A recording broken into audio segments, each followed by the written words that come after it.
Thousands attended services to celebrate the man who had led the Congolese opposition for decades. Etienne Tshisekedi died a year ago after a long illness, but efforts to repatriate his body from Brussels have failed.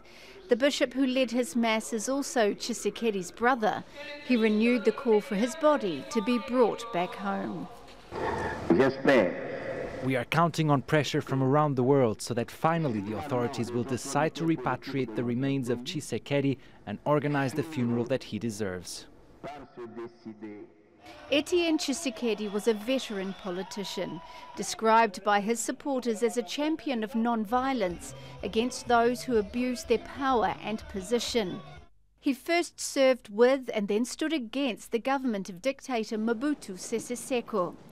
He went on to oppose Laurent Kabila and then his son, the current President Joseph Kabila, who took office in 2001 after his father was assassinated. Tshisekedi died just weeks after Kabila refused to step down when his constitutional term in office came to an end. Under an agreement brokered by the Catholic Church, Kabila was allowed to stay in office, provided new elections were held in 2017. That deal was not honoured, and simmering frustration erupted into anger. A crackdown on demonstrations left opposition supporters dead. Even in death, Etienne Tshisekedi remains a unifying force for a fractured opposition.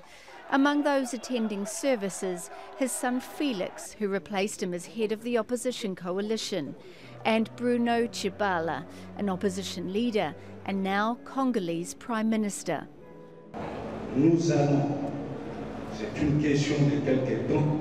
We will. It is just a question of time. Do everything to make sure his body is repatriated so that we can hold a grand funeral worthy of his status as a freedom fighter.